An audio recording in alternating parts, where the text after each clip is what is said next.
Hello everyone. आज हम लोग देखेंगे new topic uniform motion, non uniform motion, speed, average speed, uniform speed, non uniform speed, velocity के बारे में भी हम लोग देखेंगे, टाइम मिलेगा तो। अच्छा, मैंने जो है इससे पहले डिस्टेंस, डिस्प्लेसमेंट, ये सारी चीज़ें डिस्कस कर दी थी। इस पर क्वेश्चंस भी लगवाए थे न्यूमेरिकल्स, उसको जो है कर लेना फेयर कॉपी में, ठीक है। और एक मैंने असाइनमेंट भी दे दिया है, ठीक, तो वो असाइनमेंट भी कर लेना असाइनमेंट कॉपी में। और एकदम फ्रेश, कई बच्चे मुझसे पूछ रहे हैं कि सर पिछले साल की प्रैक्टिकल कॉपी बची हुई है, उसमें लिख लें, ये कर लें, वो कर लें। नहीं, एकदम फ्रेश कॉपी बनेगी, फ्रेश रजिस्टर, 2 रजिस्टर बनेगी, सब मैं बता चुका हूँ, ठीक है। तो आओ स्टार्ट करते हैं नया topic, uniform motion and non uniform motion, ठीक है। अच्छा, इसको स्टार्ट करने से पहले और कुछ डिस्कशन करते हैं। मान लो कोई ऑब्जेक्ट है, ठीक है, इक्वल टाइम में इक्वल डिस्टेंस ट्रेवल कर रहा है, ठीक। इसका मतलब क्या हुआ कि मान लेते हैं 1 आवर में या फिर 1 घंटे में 50 किलोमीटर चल रहा है, ठीक। फिर अगले 1 घंटे में 50 किलोमीटर चल रहा है, फिर नेक्स्ट 1 आवर में 50 किलोमीटर चल रहा है। तो सिर्फ ऐसे ही नहीं, इसको समझने के लिए एक चीज़ और जानना होगा कि एक्चुअल में ये हम हर टाइम इंटरवल की बात कर रहे हैं, ठीक। इसका मतलब क्या हुआ, टाइम इंटरवल, यानी कि इक्वल टाइम इंटरवल में इक्वल डिस्टेंस। इसका मतलब क्या हुआ कि सिर्फ 1 घंटे में नहीं, हर इंटरवल में, जैसे 1 मिनट में वो जितना चल रहा है अगले ही मिनट में वो उतना चल रहा है, ठीक। या फिर 1 सेकंड में जितना चल रहा है अगले सेकंड में भी उतना चल रहा है, उसके अगले सेकंड में भी उतना ही चल रहा है। तो ऐसे मोशन को हम लोग क्या बोलते हैं, यूनिफॉर्म मोशन, ठीक है। अच्छा, मान लो कि मेरी गाड़ी मैं चला रहा हूँ, अपनी बाइक है मेरी, मैं चला रहा हूँ, ठीक। उस पर स्पीडोमीटर पे जब मैं देखा तो उस पर शो कर रहा है कितना, सपोज करो 100 किलोमीटर पर आवर, ठीक है। इतने तेज़ चलाना नहीं है तुम लोग को, ठीक। तो 100 किलोमीटर पर आवर शो कर रहा है, ठीक। तो उस टाइम, पर्टिकुलर उस टाइम पे मेरी गाड़ी जो है किस मोशन में है, यूनिफॉर्म मोशन में है। लेकिन थ्रू आउट मोशन यूनिफॉर्म नहीं होगा, ठीक है। जैसे मान लो कि मैं चल रहा हूँ, उतने पे दिखा रहा है स्पीडोमीटर, ठीक। अचानक सामने कुत्ता आ जाए, ठीक, मैंने ब्रेक मारा, मेरी अचानक से गाड़ी जो है 0 पे आ गई। फिर मैं धीरे धीरे स्टार्ट करते हुए आगे, धीरे धीरे आगे बढ़ा। तो मेरे कहने का ये मतलब है कि थ्रू आउट जो मोशन है वो यूनिफॉर्म नहीं है, लेकिन पर्टिकुलर उस इंस्टेंट पे मेरा मोशन क्या है, यूनिफॉर्म मोशन है, ठीक है। आओ आगे चलते हैं, ठीक। तो यूनिफॉर्म मोशन को हम लोग डिफाइन कैसे करेंगे भाई, equal distance in equal time interval, ठीक है। तो ये कैसा मोशन होगा भाई, ये होगा यूनिफॉर्म मोशन, ठीक। इसका अपोजिट नॉन यूनिफॉर्म मोशन होगा। मतलब ये कि अनइक्वल डिस्टेंस लेकिन इक्वल इंटरवल ऑफ टाइम, ठीक। तो इसका क्या हो गया भाई, ये हो गया unequal distances in equal interval of time, कर लो, इंटरवल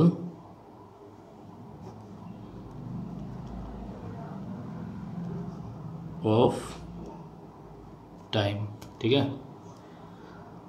घबराओ मत, नोट्स मैं दूंगा, ठीक है, बस आज समझना है। अच्छा देखो, मैं यहाँ पे क्या क्या बात कर रहा हूँ भाई, मैं यहाँ बात कर रहा हूँ डिस्टेंस और टाइम दोनों की, ठीक। तो इसको थोड़ा सा और आगे बढ़ाते हैं, ठीक। तो आता है next topic, rate of motion, ठीक। अच्छा, अब ये रेट का मतलब क्या हुआ, रेट ऑफ मोशन, ठीक।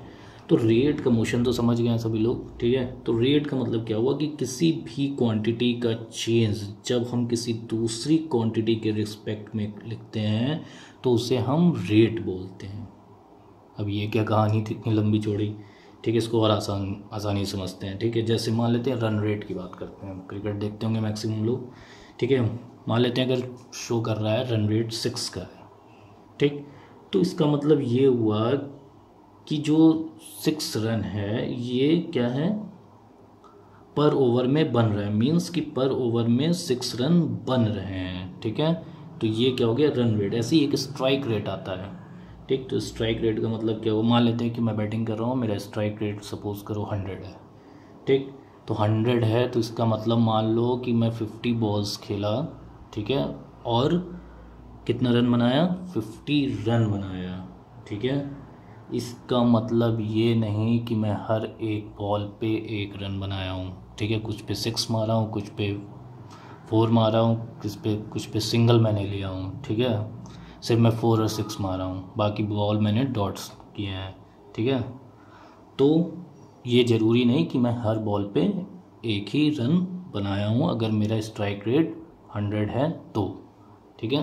तो इससे हमको क्या समझ में आ रहा है कि हम बात किसकी कर रहे हैं, एवरेज की, ठीक है। तो बेसिकली ये जो डिस्टेंस या पोजीशन की चेंज होने की रेट है उसको हम क्या नाम देते हैं, स्पीड, ठीक है।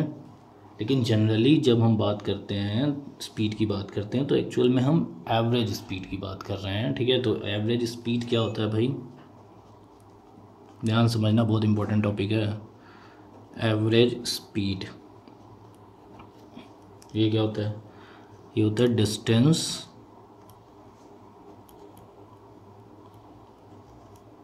ट्रेवल्ड अपॉन टाइम इंटरवल, ठीक है।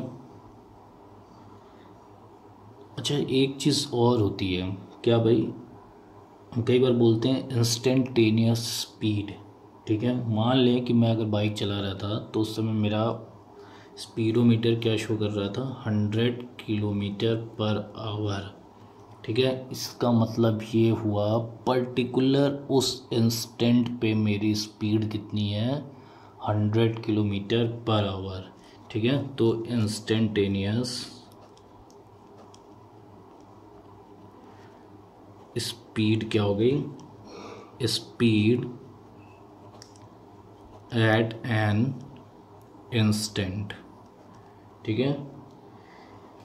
तो ये मेरी एवरेज स्पीड नहीं हुई, ये मेरी इंस्टेंटेनियस स्पीड हुई, पर्टिकुलर एट एन इंस्टेंट, यानी कि speed at an instant, particular उस टाइम पे मेरी स्पीड कितनी थी, 100 किलोमीटर पर आवर। लेकिन क्या ये मेरा एवरेज स्पीड था, ओवरऑल स्पीड था, नहीं, क्योंकि जब मैं गाड़ी स्टार्ट किया तो 0 पे थी, फिर धीरे 10 पे गई, 20 पे गई, फिर मान लो सामने कोई आ गया ब्रेक मारा तो फिर गाड़ी धीरे स्लो हो गई, ठीक है।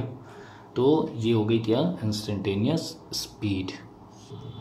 अब एवरेज स्पीड को थोड़ा और अच्छे से समझने की कोशिश करते हैं। मान लो कि मुझे जू जाना है, ठीक है, गोरखपुर में खुली गया है तो वहीं जा रहा हूँ मैं, ठीक है, घूमने जा रहा हूँ जू, ठीक। तो मेरे घर से मान लेते हैं कि ये 10 किलोमीटर है और मुझे जाने में कितना टाइम लगता है, मान लेते हैं आधा घंटा लगता है, ठीक। तो एवरेज स्पीड क्या होगी, देखो डिस्टेंस कितना था, मतलब कितनी दूर जाना है मुझे, 10 किलोमीटर, ठीक है, और टाइम कितना लग रहा है मुझे जाने में, आधा घंटा यानी हाफ आवर, ठीक। तो एवरेज स्पीड क्या हो जाएगी, एवरेज स्पीड हो जाएगी 10 किलोमीटर अपॉन हाफ आवर, इसका मतलब क्या हो जाएगा 20 किलोमीटर पर आवर, ठीक है। तो इसका मतलब ये हुआ कि ऑन एन एवरेज इसी रेट से मेरी गाड़ी चली है, ठीक। पर क्या ऐसा हुआ है हमेशा मेरी गाड़ी चली है इतना, नहीं, ठीक। कभी वो 0 पे थी, कभी 5 पे थी, कभी 10 पे थी। तो ये कॉन्सेप्ट है एवरेज स्पीड का, ठीक है, यानी कि ऑन एन एवरेज इसी रेट से मेरी गाड़ी चली है 20 किलोमीटर पर आवर के एवरेज स्पीड से, ठीक है। इस पर हम न्यूमेरिकल करेंगे तो और भी ज़्यादा मेरा कॉन्सेप्ट क्लियर होगा, ठीक, ठीक है। तो अब अगर हमको मान लेते हैं कि हमको स्पीड को अगर डिफाइन करना हो, ठीक है, तो कैसे डिफाइन करेंगे? The speed of an object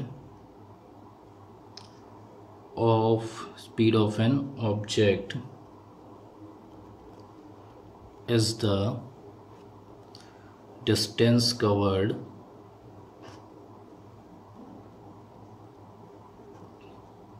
by it per unit time। ठीक है, ठीक है। या फिर अगर मान लेते हैं हम किसी चीज़ की स्पीड की बात कर रहे हैं, तो इसका मतलब ये है वो कितनी फास्ट मूव कर रहा है। ठीक, तो ये भी कह सकते हैं हम लोग the speed of an object that is moving is a quantity that tell us how fast it is moving. ठीक, वो कितनी तेज चल रहा है वही उसका क्या हो गया? स्पीड हो गया। ठीक, अच्छा, इसको रिप्रेजेंट किससे करते हैं? कई जगह कई तरह के रिप्रेजेंटेशन दिए हुए हैं, ठीक है, लेकिन हम लोग किससे करेंगे? स्मॉल वी से स्पीड को रिप्रेजेंट करेंगे। ठीक है, तो स्पीड इज इक्वल टू क्या हो जाएगा? डिस्टेंस अपॉन टाइम, बचपन से पढ़ते आ रहे हो। ठीक, और इसकी एसआई यूनिट क्या हो जाएगी? मीटर पर सेकेंड। ठीक, लेकिन जनरली जब क्वेश्चंस आएंगे किसी कार या फिर मूविंग बॉडी की बात होगी तो उसमें किलोमीटर पर आवर लिखा रहेगा। ठीक, हम लोग बाइक में भी देखते हैं उसमें क्या लिखा रहता है? किलोमीटर पर आवर के ही दिखाता है। स्पीडोमीटर या फिर कार में भी ऐसे ही कुछ दिखाता है। ठीक है, तो जो एसआई यूनिट क्या है इसकी? मीटर पर सेकेंड, और अगर किलोमीटर पर आवर में दिया रहेगा तो उसको हम लोग एसआई यूनिट में यानी कि मीटर पर सेकेंड में बदलेंगे। कैसे बदलेंगे वो हम लोग देखेंगे जब न्यूमेरिकल करेंगे। ठीक है, अच्छा, ये कैसी क्वांटिटी है? ये है स्केलर क्वांटिटी। ठीक है, क्योंकि इसमें सिर्फ और सिर्फ मैग्नीट्यूड होता है, डायरेक्शन नहीं होता है। ठीक है, थोड़ा सा और स्पीड को और अच्छे से समझते हैं। ठीक है, कहानी सुनाते हैं तुम लोग को। ठीक है, बचपन सुनते आ रहे हो तुम लोग ये कहानी। ये कहानी कुछ ऐसी है, एक खरगोश रहता है, एक कछुआ रहता है। ठीक, दोनों में रेस होती है, तो जीतता कौन है? कछुआ। ठीक है, क्यों जीतता है भाई? खरगोश थोड़ी देर दौड़ता है फिर सो जाता है। ठीक है, सोचता है कछुआ नहीं आगे बढ़ पाएगा। ठीक है, लेकिन कछुआ रेस जीत जाता है। तो ये तो कहानी थी। अब इसको फिज़िक्स से कैसे जोड़ते हैं? अच्छा, एक चीज़ तो इसमें तय है खरगोश और कछुए की रेस में। ठीक है, खरगोश जब भी दौड़ेगा उसकी स्पीड ज़्यादा होगी किससे? कछुए से। ठीक है, हमेशा। ठीक है, जब भी वो दौड़ेगा तो उससे तेज़ी दौड़ेगा भाई, कछुआ बहुत धीरे चलता है। ठीक है, तो ये जनरल कॉन्सेप्ट है कि जब भी खरगोश दौड़ेगा तो उसकी स्पीड क्या होगी? कछुए से ज़्यादा। मेरा सवाल ये है, मेरा क्वेश्चन ये है कि जो एवरेज स्पीड होगी किसकी? कछुए की, वो खरगोश से ज़्यादा होगी कि कम होगी? ठीक है, इसका आंसर मुझे कमेंट बॉक्स में देना। ठीक है, देना ज़रूर। ठीक है, ध्यान से देखना, उससे मुझे पता चलता है कौन कितना एक्टिव है। ठीक, तो मेरा क्वेश्चन क्या था कि जो एवरेज स्पीड है किसकी? कछुए की, वो खरगोश से ज़्यादा होगी कि कम होगी? ठीक है, अब आते हैं नेक्स्ट पे। अच्छा, एक चीज़ और, जो स्पीड है वो दो तरह की होती है। कौन कौन सी? यूनिफॉर्म स्पीड और नॉन यूनिफॉर्म स्पीड। ठीक है, इसका भी कॉन्सेप्ट सेम है किसकी तरह? जैसे यूनिफॉर्म मोशन और नॉन यूनिफॉर्म मोशन का था। ठीक है, ठीक है, तो कैसे डिफाइन करेंगे इसको डिफाइन करेंगे, if an object covers equal distances an equal time interval. ठीक है, चाहे छोटा ही टाइम इंटरवल हो, however small the intervals p, तो ये क्या कहलाएगा? It is said to move with uniform motion. ठीक है भाई, ठीक, इसका अपोजिट नॉन यूनिफॉर्म हो जाएगा। ठीक है, यूनिट हो गई, ये हो गया। ठीक, अब बात आती है स्केलर क्वांटिटी है स्पीड। अच्छा, स्पीड को एक तरह से और भी डिफाइन कर सकते हैं, the speed of an object is the distance covered by it पर यूनिट टाइम। ठीक, ये भी एक डेफिनेशन स्पीड की हो सकती है। अब स्पीड के साथ अगर डायरेक्शन आ गया तो ये थोड़ा सा ज़्यादा मीनिंगफुल लग रहा है हम लोग को। ठीक, तो स्पीड के साथ अगर डायरेक्शन आ जाए तो वो क्या कहलाता है, वेलोसिटी। ठीक है, और वेलोसिटी क्या होती है, एक वेक्टर क्वांटिटी होती है। ठीक, तो आओ देखते हैं।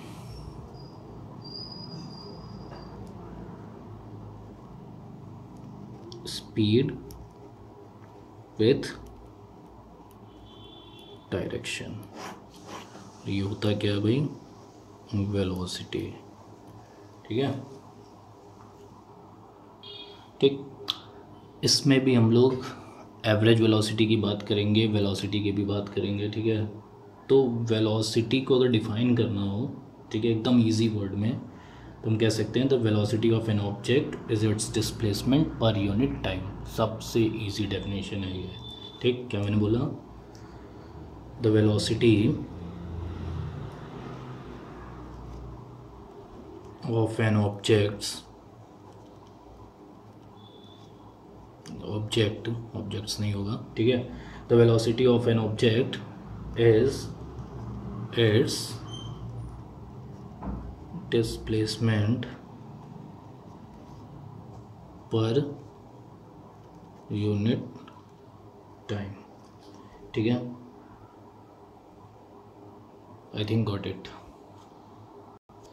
ठीक है, तो अगर मान लेते हैं कि कोई ऑब्जेक्ट है, ठीक, फिर कार है, मान लेते हैं 50 किलोमीटर पर आवर से चल रही है, ये चल रही है, कहीं जा रही है, लेकिन अगर इसमें मैंने डायरेक्शन इंक्लूड कर दिया, ईस्ट की ओर जा रही है, तो मैग्नीट्यूड प्लस डायरेक्शन, ठीक, या फिर स्पीड विथ डायरेक्शन, ये क्या हो जाएगा तुम्हारा, वेलोसिटी। तो हम कह रहे हैं क्या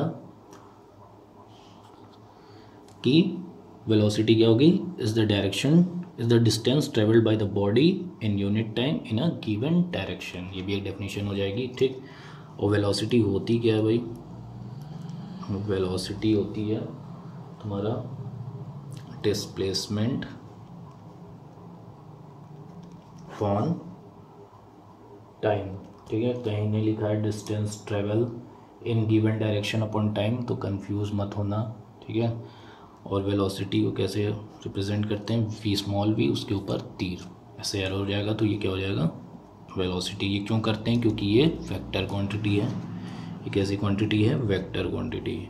वो क्या थी, स्केलर थी। डिस्प्लेसमेंट क्या हो जाएगा, ये, और इसका भी यूनिट क्या होता है, मीटर पर सेकेंड। ठीक है, जैसा कि स्पीड का होता है। ठीक, तो ये हो गया तुम्हारा क्या, वेलोसिटी। अच्छा, वेलोसिटी भी दो तरह की होती है। ठीक, सेम यूनिफॉर्म वेलोसिटी और नॉन यूनिफॉर्म वेलोसिटी।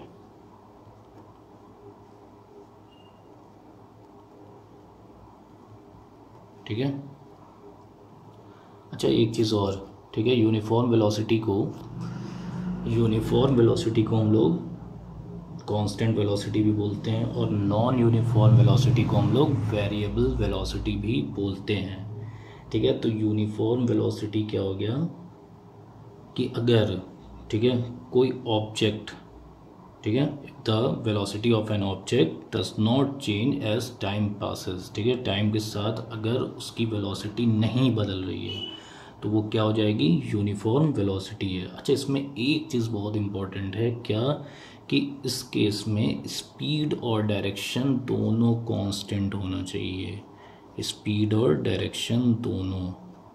ठीक है, अगर डायरेक्शन बदल रहा है, ठीक है, तो वो नॉन यूनिफॉर्म हो गया। जैसे मान लो एक सर्कुलर मोशन में कोई ऑब्जेक्ट या पार्टिकल मूव कर रहा है, उसकी स्पीड 20 मीटर पर सेकेंड है। ठीक है, तो यहाँ से मान लेते हैं इसकी डायरेक्शन इधर है यहाँ पे, तो ये 20 मीटर पर सेकंड से ही ये सर्कुलर मोशन ऐसे ऐसे घूम रहा है, ठीक है। तो अब यहाँ पे ये है, ठीक, डायरेक्शन इधर है, ठीक, तो इसकी यहाँ पे वेलोसिटी कितनी होगी 20 मीटर पर सेकंड, लेकिन इसकी वेलोसिटी जो है यूनिफॉर्म नहीं है, ठीक है। ये वेरिएबल वेलोसिटी या फिर नॉन यूनिफॉर्म वेलोसिटी होगा, क्योंकि हर एक इंस्टेंट पे इसकी डायरेक्शन बदल रही है, ठीक है, गॉट इट, ठीक है। अब आते हैं, ठीक, इसका अपोजिट जो है नॉन यूनिफॉर्म वेलोसिटी हो जाएगा। अब आते हैं, एक टॉपिक और रह गया है एवरेज वेलोसिटी का, ठीक है। अब एवरेज वेलोसिटी क्या होती है, ठीक है। मान लेते हैं कि कोई ऑब्जेक्ट है, ठीक है, वो वेलोसिटी चेंज कर रहा है अपनी बार बार, ठीक, लेकिन उसका रेट क्या है, यूनिफॉर्म रेट है। इसका मतलब मैं क्या कह रहा हूँ, द वेलोसिटी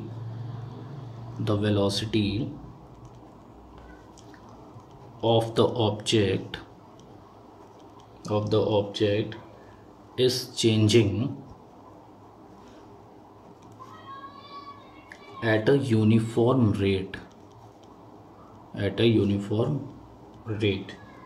ठीक है। तब उसकी जो एवरेज वेलोसिटी होगी वो क्या होगी, अर्थमेटिक मीन ऑफ क्या, initial and final velocity for a given period of time, ठीक। का मतलब एवरेज वेलोसिटी क्या हो जाएगा, अर्थमेटिक मीन का मतलब क्या हो गया, इनिशियल, ठीक है, initial velocity plus final velocity upon 2, ठीक है, for a given time period, ठीक। या फिर हम इसको ऐसे भी लिख सकते हैं, v average is equal to u plus v, initial velocity को यू से दिखाते हैं, फाइनल वेलोसिटी को वी से अपॉन 2, ठीक है। तो ये हो गया एवरेज वेलोसिटी, ठीक है। अगर कोई भी कन्फ्यूज़न होगा आज के रिगार्डिंग वीडियो में, you can ask me in the comment box, या फिर तुम मुझे मैसेज भी कर सकते हो, या फिर कॉल भी कर सकते हो, या फिर ग्रुप के थ्रू भी पूछ सकते हो, ठीक है। हम लोग नेक्स्ट पढ़ेंगे क्या, एक्सेलरेशन, और भी देखेंगे कुछ एक आध टॉपिक, ठीक है। और इस पे सबसे इम्पोर्टेंट कि इस पे हम लोग न्यूमेरिकल्स भी लगाएंगे, जिससे हमारा कॉन्सेप्ट क्या हो जाए, क्लियर हो जाए, ठीक। Okay, thank you.